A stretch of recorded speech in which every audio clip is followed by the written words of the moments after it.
Oh, hello. Welcome back to Madmen with a Box, live for the 173rd time. I'm Pixel, one of your many co-hosts here on Madmen with a Box. Joining me, as always, is OZChris. It's fucking hot here. I'm dying. Only you. It's Pixel's fault. Literally, even here, it is cold. I love the cold. I'm relishing. Over there, deciding to haul up in his house to make sure that he doesn't face the cold, is Landry of the Quinwalkers. It's a terrifying 58 degrees here. Yeah. Below is Joe of the Corallos with far. It's true. It's about 11 degrees here. And lastly, but not leastly, it's Gevain from Animated Concepts. Yeah, screw you all. It's -10 here. Man, you win. Are you okay? No. Good answer. No, he's not. Come to California. I have a guest room, man. We do have a topic today. We're talking about the top 5 episodes for first-time watchers. What we would recommend to go ahead and give somebody to say, hey, you want to try Doctor Who? You want to get into it? Try these stories. But before that, we do have one piece of news, kind of, sort of. Pixel sold his soul this time. No. Yeah, no, I joke. He doesn't have one. That's right. RTD posted on Instagram.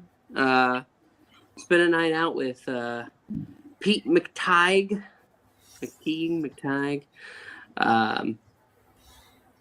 and Phil Collinson.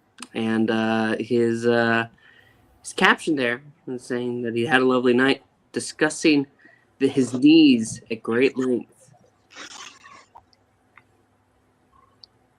Such riveting news. Well, the reason why, because that's the term that Shooty kept using in every interview, was talking about the knees can't take it anymore. I can't keep doing this yet because my knees can't take it. Does a Broadway, does a stage show where he's jumping around all the time. So it's like, yeah, we know you're lying, but no. Whole point of try to make it believable. So, are we thinking Pete McTighe is our new showrunner? I hope not. I hope not too. I mean, out of all of us, only Joe has watched War Between the Land and the Sea. And do you want that person who helped co-write it and I think co-produce it to be showrunner? No. And even if we didn't have that, he did Kablam and Praxius. Yep. No, Russell nowadays is out of touch. He's out of touch with actually commenting on whatever message he's trying to say. Yeah, like Pete McTighe is. Yeah, it's like, this is bad. It's like, okay. And we know it's bad. Did you know it's bad? What are you trying to tell us? That's bad. Like same with Lucky Days, like, oh, these right-wing grifters that twist the truth and lie to you, they're horrible people. Yes. And no. Pete McTighe does good stuff when he's doing like the collection, like the trailers for whenever they do the collections. They're fun, they're great. It's just he is one note. He is a one-trick pony. He always does episodes. Little teaser bits. Yes, he does those. I do like those. Yeah, But Pete McTighe is a one-trick pony. He always tries to do episodes that have some kind of message, and it falls flat because nothing comes out of it. Like with Kablam, the whole like, what was the message at the end? It's not the system that's the problem; it's the people in charge of the system, or the other way around. And it's like, I don't know if that's how that works. With Praxius being like, stop polluting the water with your microplastics, because maybe an alien that likes microplastics will feed on it and just take over. Sure. Again, Lucky Day, like what happened from that. And then from War Between the Land and the Sea, it's like it doesn't change the status quo, it just keeps it the same. Nothing, from what I've heard, nothing changes.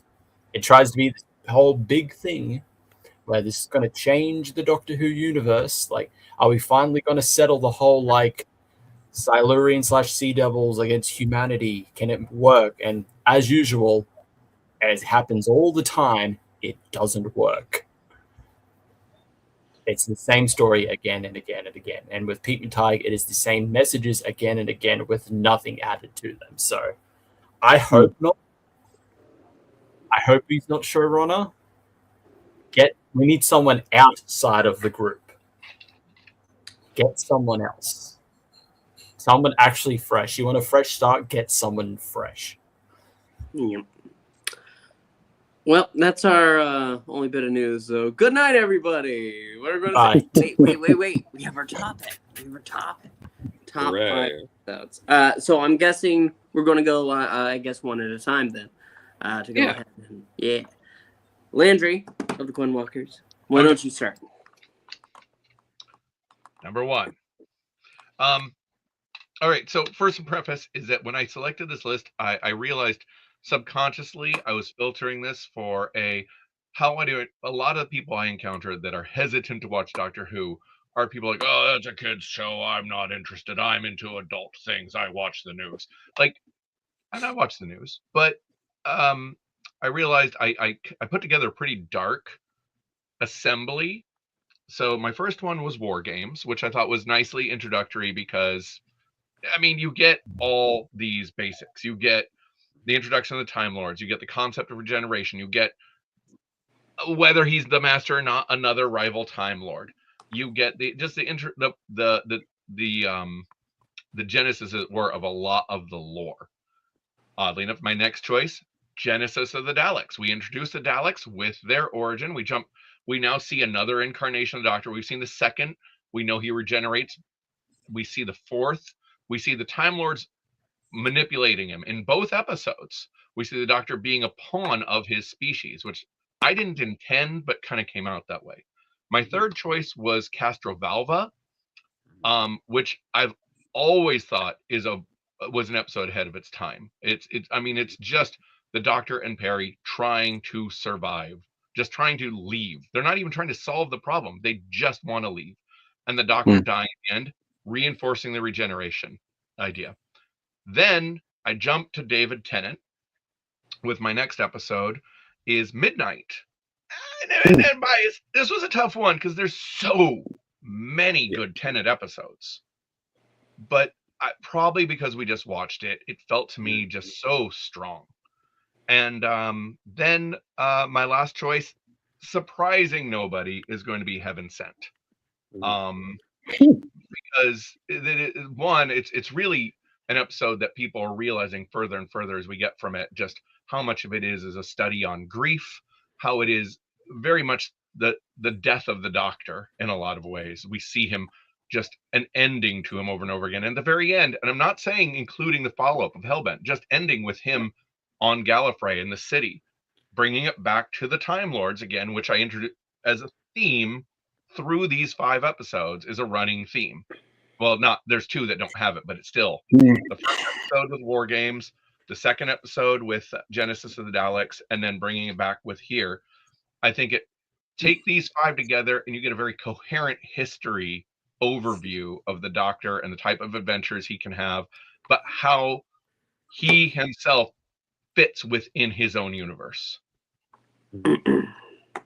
Okay. Yeah. The only thing that I have to say is in the middle. You said Calstravalva? Did I pick No, the wrong name? you meant Caves of Androzani. I meant Caves of Androzani. I always get the names wrong on that. No, we knew what you meant. You know. He did. Joe did. It's so I love how he's just dying and all these companions come back, and it's so fucking incredible that Anthony Hanley's just like, fucking die. It's so good. I love it so much. Okay. Joe of the Corallos, why don't you go ahead and give us your list for this evening? What's really funny is I have a different list from Landry, but we have one thing that overlaps, and we both had like a theme, and we both did 3 classic 2 New Who. Oh, that's funny. It's so and you're gonna notice there's a through line and a thread here. So I start with The Time Warrior, the introduction of Sarah Jane, and it's a great story. Centaureans, John Pertwee, it's a great one. With the second one being Genesis of the Daleks. So we do, it's a Sarah Jane is the glue here, because the next one's the 5 Doctors. So now we're seeing the like, oh, and Sarah Jane's now back, but she's with the 3rd Doctor. So we're following sort of Sarah Jane's journey. And the 5 Doctors is also like a bit of a crash course on Doctor Who in general.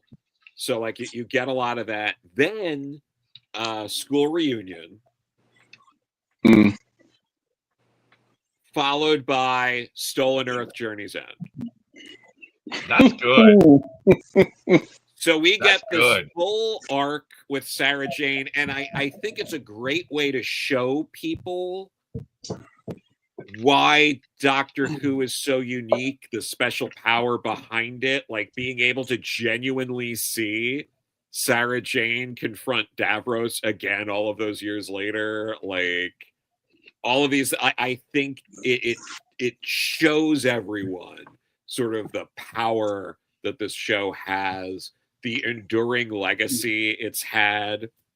So that's sort of what my way was. And Sarah Jane as a companion is a great insert for like the watcher, the person, the person you're showing it to can kind of connect with Sarah Jane. You created a storyline where she's the through line. Yeah. Which is really interesting. I like that a lot. Thank you. Now do this with Mel. Drink your carrot juice. You need to watch Terror of the Vervoids, and then she's got to come back in the Ultimate Foe. So you got to watch the second half of Trial of a Time Lord. Then you got to watch Time in the Rani. Then you can skip to Dragonfire when she leaves, and then you watch The Giggle. Oh my god! I kind of like Delta and the Batterman. I did too. It's not a good episode, but it's fun. It's a fun episode. No, it is. I like it. Fine, I'll put Paradise Towers in there. Yeah. Oh no. I like Paradise Towers. Well, I'll have to say I took a different approach. So to me, listening to Landry and Joe's list, those lists feel more like if you were introducing somebody to John Coltrane, you're giving them a love supreme when you should start them off with my favorite things, depending on what you're trying to do. So initially, I was thinking sort of like Joe's approach about the thing of having a character be a theme, because that's actually how I introduced my family to Gavin the Doctor Who, was using the ponds as a theme and using River's story. Kind of going from the 11th hour and picking a few episodes, but using that whole thing and ending off with A Good Man Goes to War. So I struggled with this because I wasn't sure if this was something like, do you introduce it to somebody who is looking to get a Doctor Who, but they're like a genre person, like you could kind of go with those two lists over with somebody who's a little bit more of a newbie. So my list is going to be a little bit lighter in terms of, I think, some of the lore, and it's more like giving a vibe. So my first thing was Rose. I think that's a perfect introduction to someone about what the show is. It's a good jumping on point. I did do a little cheating in terms of going online and looking at what other people were saying. I think probably the biggest criticism of Rose is kind of when we talked about this last time and with Pixel, it's just the special effects. And I think if you can get past the special effects, because a lot of people said 11th Hour as an alternative to Rose because the production values went up. But my problem with 11th Hour is I find it to be a little bit too manic for someone who is just walking into the Doctor. It is coming off of Tennant's run. It is, even though I love the ending of it, where it kind of encapsulates, you know, like, oh, this is a character. You get a sense that it's been around. It's just a little bit too much information for the person I'm thinking about, someone who's not genre, but you're just trying to like to get them into the show. The next one for me after that would be, and I'm kind of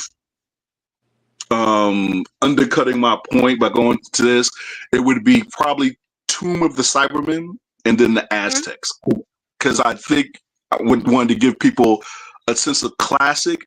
Now, the problem with that, sort of a Rose, is that these are black and white episodes. So most people I know that when I'm trying to introduce them to something that's Doctor Who, if it's not color, and I'm thinking mostly of my daughter, if it's not color, they don't do it. But I think Aztecs and Tomb of the Cybermen are two really good examples of like classic Who. And the only thing that would be sort of a problem in terms of thematic is like you just don't have the regeneration piece, which is why what I did choose from what you guys were talking about was Casey Androzani, because I think that does a great job. First of all, it's a great story by itself, a standalone story. I don't think you need to know everything about Six. You already understand there's a doctor. They have different doctors and different companions, and I think that's one of the better like regeneration scenes where we go to Six, and you know, despite Six's reputation, freaking awesome line to come with him as a new Doctor. The last one I struggled a bit because, and I was looking at stuff online about commentary. People fight me over Blink. And they fight me over Blink as an introduction to Doctor Who because of the fact that it is Doctor Who light and he's not really in it. But I still believe it is a good episode because of the fact that it's Doctor Who light. It's like Tennant's Doctor in a certain sense. You have to get used to his vibe. Because it can be a little silly, if you will. It's still feel, I would almost say to a certain extent, it can sometimes be overwhelming. But in terms of like the time aspect of the show, the fact that you have this is a really strong POV character in terms of the Sally character, and you have such great villains in the Weeping Angels. Like they're so scary, it just becomes a part of the ride. I would go with Blink, but because of like what people are saying, it's like Dr. Light, and you're trying to introduce people to Doctor Who. And I wanted to get something that was a little bit more like what the Doctor has to contend with in terms of changing time. I would go with Fires of Pompeii as the last one, as something where that at least introduces the Doctor, like he just can't change time or do things differently if he wants to. It's got Donna, who is one of my favorite companions. You even get you can play a little meta with the fact that Capaldi's in it as one of the characters. But when Landry came up with this, I really spent up until today struggling with who would be sort of my target demo for this person. And I didn't go the Love Supreme route, so I went more to my favorite things route, if that makes sense. If any of you guys in chat. Okay. I like it. So there's some things on that list that I really, really came close with. I know, yeah. Blink for me was so close. I mean, I don't think it matters that it's Dr. Light. It is a brilliant Doctor Who story. The strength is the concept rather than the character. It tells you the story. It's, you know, I know you but Fires of Pompeii is excellent too. So Yeah. But the thing is, like Midnight was the one that I was contesting with between Midnight and Blink, and it just I don't know why I didn't go with Midnight ultimately, because to your point, it is an excellent episode, and it really is a very good strong. It's a very good strong standalone episode. It's definitely one of the more Twilight Zone-ish ones of the Doctor. It's just but that one was close because that's what I was considering. I was swinging back and forth between Midnight and Blink being on that list for those reasons. Like, because that one's not Doctor Who light, but you definitely get more of a sense of the Doctor. So you might just talk me into putting Midnight on there, Landry. Okay, I'm going to switch out Midnight for Blink. Yeah. So, we've been doing this channel together for how many years now? Long enough. All right, long enough, yeah. Long enough to know, so that way you know that I am completely insane. That's important for this list. If you make someone try to watch Trial of the Time Lord first, No, you're crazy. I've been waiting for that. I'm not going to do that. I'm not going to do that. I'm going to make them We'll watch put time lapse No, on there, okay. okay? It's not on there at all. No. So, I have a it's like a faint memory in the back of my mind. I was late one night and I was walking downstairs into the kitchen, and my brother, we were all living at home at the time. My brother he had BBC America on the television, and he was just trying to fall asleep. And he had an episode of just Doctor Who on. He couldn't find anything, so he had it on. So I approached this list as I want pretty much anything that I give them to capture that feeling. I want them to get the feeling of Doctor Who, and I want it to hook them in some way. So I started my list off with the 11th Hour. I believe it is a superior beginning to Rose. I do not. I know the special effects are like the one thing that I can harp on, but there's something about this story that just doesn't connect with me like everybody else. 11th Hour absolutely does. It gives you the importance of the Doctor, who is also kind of manic. You're right, it is a manic start. But I think the mania is part of the intrigue. So I would, if I'm making a list of 5 episodes, say, here, you try these. I start with the 11th Hour. My next episode is The Runaway Bride. That's interesting. Okay. Backwards. Okay. You are bananas. I am Is bananas. this some kind of time travel show? Yeah. This is the first actual episode, other than Rose, after Rose, this was the first episode that I watched. I think the introduction of Donna is fantastic. Tennant always, whatever episode he's in, he goes ahead and he gets your attention. You like watching him. So even here, you get a little bit of sadness because he's just lost Rose, but he's trying to get to the bottom. Why did you just suddenly appear in here? You have a giant spider lady that looks insane, but it's good. I like the look of the Rachnos. And you get a little bit of darkness with the Doctor because he goes ahead at the end and he's killing those spider children, and Donna has to pull him aside and say, that's enough. And I think that is enough to intrigue a person further. My next episode is Blink, a Dr. Light episode, yes, but it shows the kind of stories that Doctor Who is able to tell. It has just enough of the Doctor to keep him in your mind still, even though he's barely in it. And you have the Weeping Angels, which will make you second glance a statue. Always. After that, because I did have to have some classic on the list, I chose the 3 Doctors. At this point, you know that the Doctor is a man with many faces. The 11th Hour goes ahead and shows you some of them. So it's the best special that we have for the classic Doctors. I like the 5 Doctors, but I think the Three Doctors is just so strong. It's with- because you love Omega. That love too. Omega. I think There's Omega. no mind probe. No mind probe in the Three Doctors. Oh, so Omega is a dude. Why isn't he a giant skeleton? Shut your mouth. I think Omega it also does introduce more Time Lords. At this point, we haven't had any. It introduces just Yeah, enough unit to too. go ahead and tell you that there's something more behind the Doctor himself, other than the multiple man thing. And finally, because what is the best way to end a list other than to break people's hearts? I chose Voyage of the Damned. Ooh, that's a good one. Yeah, I that's a good think one. you see the Doctor connect with this beautiful young woman, and he's going to take her to the stars that she so wants to see, and she dies. It's tragic. But it's beautiful in a way that I think will stick with a person. And the whole point of this list is to get people to watch more Doctor Who after that.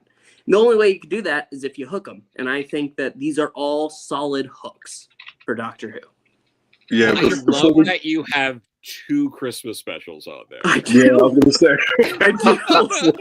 I realize that too. No, I love Christmas. You love Christmas. Yeah. What was your fourth one? I'm a big Christmas fan too. My fourth one was the Three Doctors. But yeah, I would to piggyback on that. Yeah, Voyage of the Dam is a good pick, Pixel. Yeah, that's a favorite of mine as well. And you're right, it has like that sort of like TV movie disaster feel to it, but the characters in it are it's the tragedy of losing the one lady, but there's also with the Mr. Hopper character at the end, like that sort of redemption arc and going forward. That's a really solid choice. I do have one question for you. So with Runaway Bride, which is interesting, I agree with you that's a good pick, but my experience with people with that one is that they don't find Donna as likable a character as she becomes in Partners in Crime. Really? Yeah, that was when I showed episode 1 to my family and to somebody else. They did not take to Donna as a character until Partners in Crime. They found her to be very dislikable. Has that been your experience with that episode at all? No. I think that part of what makes them work is that they kind of have a not standoffish way with each other, but they go ahead and they can grind each other's gears sometimes. And I think they do that the most in their first encounter.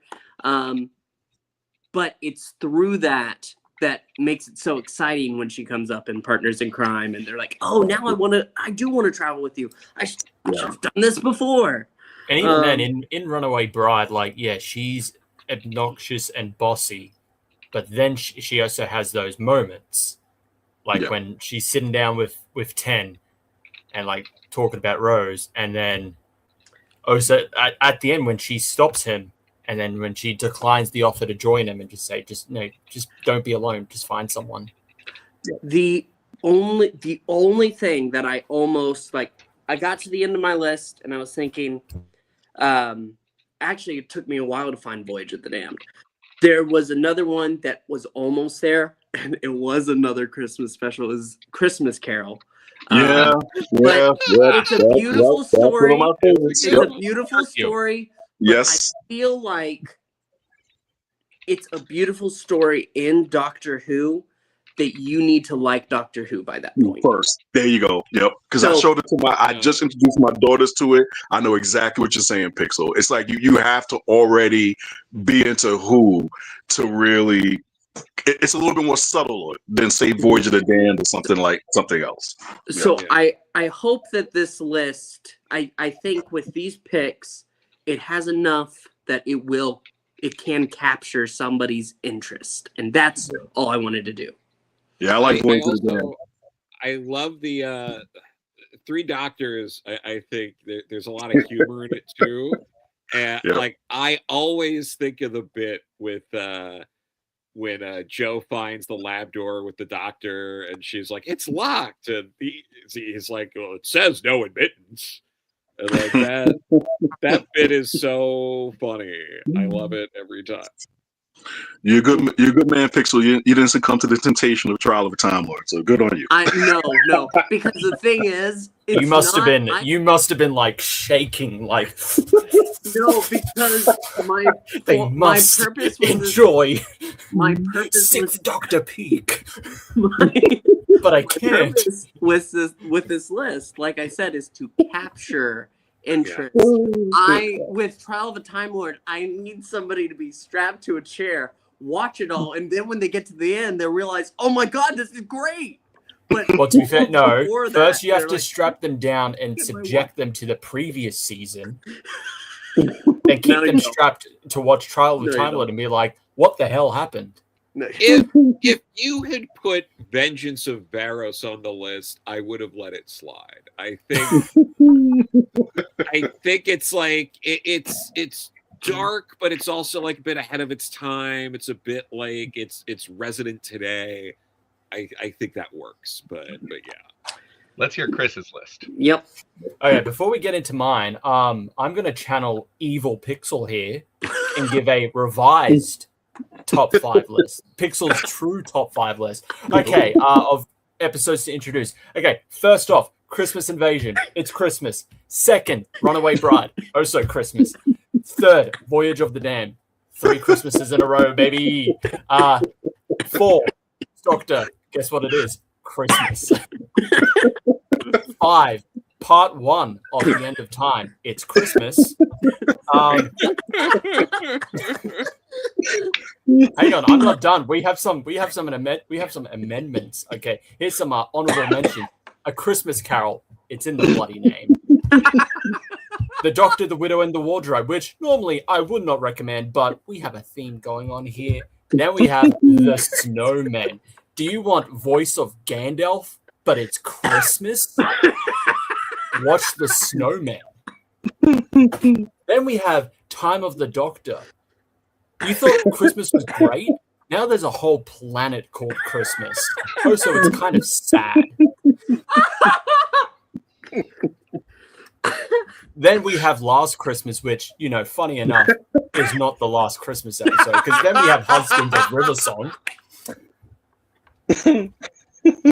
Followed up by Twice Upon a Time, which is technically Christmas, but it's a Christmas special, so we have to add it to the list.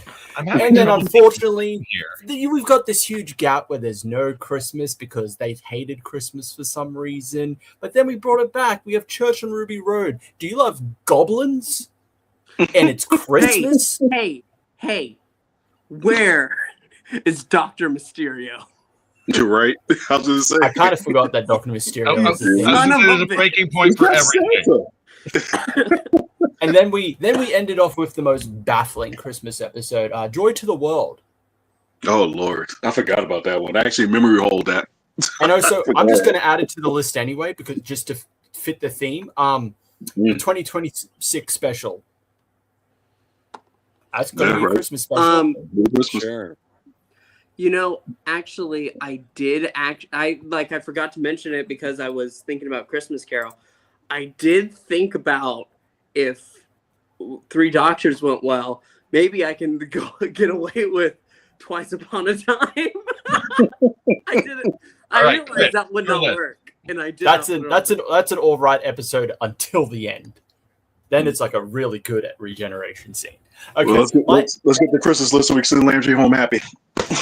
My actual list. So how I went about this of like episodes to introduce to a new viewer, I broke it up into 5 parts and gave them an episode, but I kind of cheated with 2 of them by giving them also an alternative. So I did introduces the premise, explores like the Doctor / Time Lords, changed the status quo, a personal recommendation, and one that's like, it's not purely sci-fi. It's a really, really good with like a different genre. So like horror, adventure, etc., etc. So introduces the premise.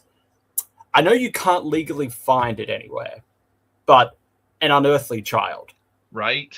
That introduces the premise well. Sure, after episode 1, it's not the best episode or best story, but that is Doctor Who. That is how Doctor Who is introduced.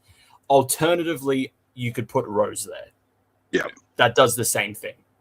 Yeah. Explores the Doctor / Time Lords. I went with the Deadly Assassin. Yeah, that's good. Both of these were so close to being on my list for the same reasons. Almost both of them. It's a really good like exploration of like kind of like why the Doctor just doesn't fuck with the rest of his people, and also exploring like Time Lord society. And you also get the Master in there as well. So you have the Doctor's arch nemesis, one of his biggest rivals. Alternatively, you could also put the Three Doctors, because it introduces the whole for a first-time viewer, multiple different Doctors. They can also meet. It introduces Omega, who has big ties to the time history of the Time Lords, giving them the ability to time travel. That's good. Change the status quo. I put, mainly because it is somewhat the template for New Who, I put the Doctor Who movie. A lot of New Who kind of is influenced by that film. No, obviously, the bigger TARDIS, but more often like the Doctor being a bit more human, as you would see in New Who, especially with like establishing relationships and everything. Personal recommendation: I put Vincent and the Doctor. Like, I was thinking about that. Yeah, that was I love that. I always cry. I Yeah. always cry at the end when he brings Vincent to present day to show off, like, no, you're important. Like, people love your work. It's such a great episode. And then one where it's not really purely sci-fi, but it does well with other genres like horror, etc. Speaking of horror, and we've mentioned it twice already, Blink. Yeah. Blink is a fantastic episode. It is. Yeah. It is still. I could see someone getting terrified of like. Oh, absolutely. This statue of Venus that I have outside of my yard, I think it's trying to kill me. Let me get my sledgehammer. But no, yeah, that is my technically 5, with two swaps that you could put in there. Yeah. I like to say I like everybody's framing in terms of coming up with the list. I thought some really good approaches to doing it, and it's like, and there's just like whatever list we get. There's a lot of honorable mentions. Like I like Chris's alternative stuff because there's definitely episode stories you can swap in for any of these. That would be just as yeah. I'm giving an MVP to Pixel because Voyage of the Damned. That's like once he said, I was like, yeah, that. Hang on, which Pixel though? Real Pixel or evil Pixel? Because I think evil Pixel. No. I'll say rational Pixel.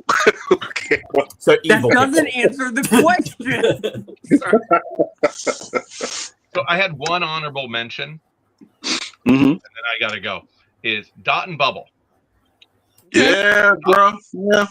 Dot and Bubble's very good, but I think that one of the problems with it is does not land very well unless you really understand the Doctor. The fact that he can't save them, that he's desperate to save them, and that alone, who he is and what he sees his role is, and seeing his role thwarted because of the color of his skin, and encountering that for the first time, lands well for us who are invested in it already. Yes. I'm not sure that is much. It is one of my favorite episodes of Doctor Who entirety, but I think that is dependent upon already being a fan of the show.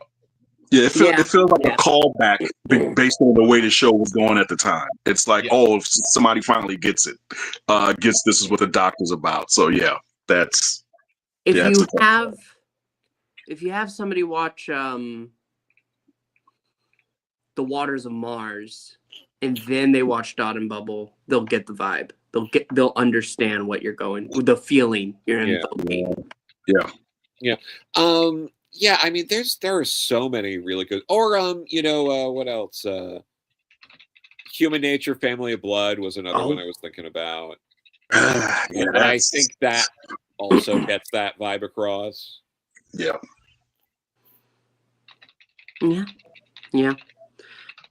No, this All right, was a successful list. Yeah, great top, great suggestion, Landry. Yep, Thank very you. challenging. Well, let me know what we're doing next week, and I'll see you all then. All right, take care. Hope your wife gets See ya. well soon. Take care. Thanks. Speaking of farewells, to all of you watching at home, thank you so much for watching. We hope you've had a great time. We ask you to like and comment and subscribe. It does help out the channel. We will be back next week doing something. We'll figure that out off air and surprise you next time. But until then, thanks so much for watching. Leave your list down below, and Alonze. Merry Christmas now. Evil Pixel says Merry Christmas.